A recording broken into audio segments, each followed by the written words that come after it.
Hey guys, this is Jonathan from Wrestling Talking the Shop, and welcome back to the channel. Today we are going to do a controversial character, to say the least. We're going to do what we didn't have very much memorabilia of Vince McMahon, but we're going to go over what memorabilia we did have. I guess it's all sort of tied to Vince McMahon in one way or the other. It's all branded WWE, and as hard as they try, they're never going to be able to wash him away. But we just went through and picked up what Vince McMahon stuff we had. We have a Vince McMahon Elite from Series 70, and with the Netflix documentary coming out, we figured there would be a lot of eyes on Vince McMahon and whatnot, and so we thought we would go to. He sort of got his start in 1969 as a ring announcer, right? He's from North Carolina, and I guess maybe that's where his hatred of Southern people comes from. Because from what I know about him, he grew up in a trailer park, and he wasn't very fond of his stepfather, and I don't know what the relationship, how he even come to realize that Vince McMahon Sr. was his biological father. But anyway, they got hooked up together, and he started as ring announcer, and then he moved to commentator. And he had several other business ventures too. He had the Cape Cod Coliseum. He promoted hockey there, and then he also promoted the Evel Knievel jump. He was gonna jump over the Grand Canyon, but he didn't do it because it was federal land. Yeah, it was federal land. But he ended up jumping over Snake River Canyon, I believe that's what it was, and he lost money on that. And then he promoted the boxer versus wrestler match with Antonio Inoki and Muhammad Ali. So he did all sorts of things, and he ended up going to and purchasing the WWF from his father and his business partners. Gorilla Monsoon was one, and then Arnold Scarland. I know I probably butchered his name, but I think he was a partner. And the rumored amount, I don't know if I've heard this or what, but he bought it for $1 million, and and he basically went global with professional wrestling. And his name is going to be synonymous with it. And we really shouldn't be surprised, and what I didn't even know as a kid. I didn't even know Vince McMahon owned the thing. I thought Jack Tunney owned it. They always announced him as the president of WWF. And so I thought, but then I didn't even really find out that till later years when the whole Austin thing, and then the magazine started saying that McMahon owned it, and some say that his father would not approve of the way he, basically took over wrestling. But then I've seen deals where his father was secretly helping him, But anyways, this is the Elite. This is the way the McMahon I grew up with, as he was the announcer with Gorilla Monsoon. And I didn't know he was as jacked as he was, and when he started feuding with Austin, I thought, wow, this guy's jacked, God. And then here's another, I don't really, like I said, I didn't really have much of Vince McMahon, but there's another book you can see. That's when he was doing the whole Kiss My Ass Club. And I'll never forgive him the way he did JR. And, for all these allegations to come out, he had Trish run around the ring and bark like a dog.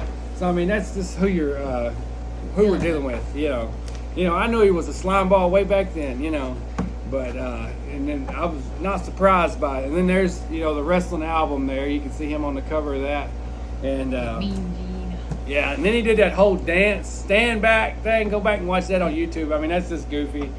But and then there's a magazine cover. What if they all work for Vince? Well, you write your own story. We actually looked over that magazine if you want to see it in the. It's been a while. Yeah, it's been a while. It's been way back there. But Vince McMahon, he did that whole IQ-Pro thing where and the World Body Federation, and then he decided he wanted to take over, football. And I read a deal one time, I don't know if this is true or not, where he wanted to buy an NFL team. They wouldn't let him, so he started his own league. And it was wild, but the NFL did steal parts of it, with the whole camera angles and whatnot. So the NFL did steal part of it, So it wasn't all like that, but. And then that failed, and then he's just... It might have had a chance when they resurfaced it back before COVID, but then COVID happened and shut the world down. Yeah, COVID, and then, he brought it back. He lost a ton of money on that deal. And twice. And then you had the whole steroid allegation. Everybody knows that he was pushing steroids. He may not have been selling them directly, but if you look like Hulk Hogan, you're going to get more of a push than if you look like Bret Hart. Even though Bret Hart may be a better wrestler, a better in-ring performer, Vince McMahon has a thing for muscled up guys. That's been, very, very well, So and then the whole Ring Boy scandal, and they're all, I'm sure it all went down. I mean, because, this thing now they got off sort. I mean, you just seen where Puff Daddy got, or P. Diddy or whatever. Yeah, P. Diddy. What's his name? Is it not Puff Daddy? That's what they called him, right? Yeah. That's what P. Diddy, Puff Daddy, whatever. But I mean, all those people they're out there. They have strange deals going on. But I believe every bit of what Janelle Grant is accusing him of, and pretty atrocious stuff. Yeah, I mean, you can go back and look at it. I don't know what this next Netflix documentary. I don't know if they're going to put him over or put him under the table. We'll see how it all plays out. But I'm curious if they're gonna have any recent interviews with him on there. Yeah, I don't know. I mean, we'll see how. Probably not, since he's under federal investigation. But like I said, he really did. If you look at what he did, he changed professional wrestling. I don't know where we would be at today if we still had a territory system. Probably, somebody else. Jim Crockett was trying to do it. Vern Gagne was trying to do it. He just beat them all to the punch. And and that WrestleMania thing, he created that, and it's bigger now. It gets bigger every year, So, I mean, he has some phenomenal business accomplishments, but, I mean, his own kids don't really want to have nothing to do with it. I mean, it doesn't really make a lot of sense to me why we're even, I mean, as a kid, I thought, well, Shane McMahon, Stephanie McMahon, I guess Stephanie, they don't get along, or I don't know what they do, or, don't get along, but, now there's talk of Shane McMahon going to AEW, and that's just crazy to me.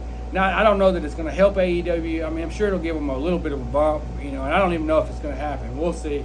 But, I mean, you would think, brother and sister, that they would be running WWE together. But now I don't think that he's no longer with the company.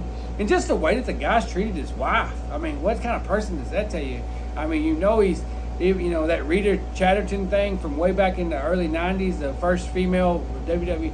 I mean, that's just crazy. I mean, I'm looking forward to watching this documentary. And I know all this stuff, and I probably can't remember it right off, but just the way that the guy treated his wife. I mean, and I don't think they're, you see her at events. I seen him. She was shown at WrestleMania, and he wasn't. They're not going to show. They're not going to let him get anywhere near a WWE event, and I don't blame them. I wouldn't either. They want to separate themselves as far as they can, but they never will be able to. No, they'll never will be able to. He's too ingrained in it. But I mean, he did well. Maybe that's what made him. I believe that Vince McMahon really is truly Mr. McMahon, the character. If you go back and look at some of that stuff, and then what he's being accused of now, they're one and the same. I mean, and I guess all those guys, a lot of, they can't separate their career, their versus their personal life. But I mean, but anyways, I just wanted to hop on here and make a little quick video of some of the Vince McMahon stuff that he, that we have. I guess this is probably will be pretty valuable, because I don't figure you're getting another one anytime soon. But anyways, you can show them that. I remember read the back of it, With timeless calls like what a maneuver, Mr. McMahon was the voice of WWE for a generation in the 80s and 90s.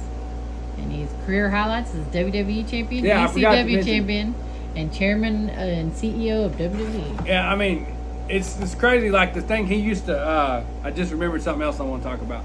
Like I believe he was ECW champion at the time. He was running around with a do-rag on and pretending to be black. I mean, that's just, just very disrespectful, stuff that he did, and him being WWE champion or WWF champion and ECW champion, a lot of promoters were their own world champion. I mean, Vern Gagne held he was the AWA champion. Jerry Lawler did it in Memphis, and Fritz Von Erich was the American heavyweight champion a lot in Dallas, which, I mean, that back in the day, each territory had their main, So, I mean, but anyways, we'll give us your thoughts about how this Netflix documentary is going to turn out.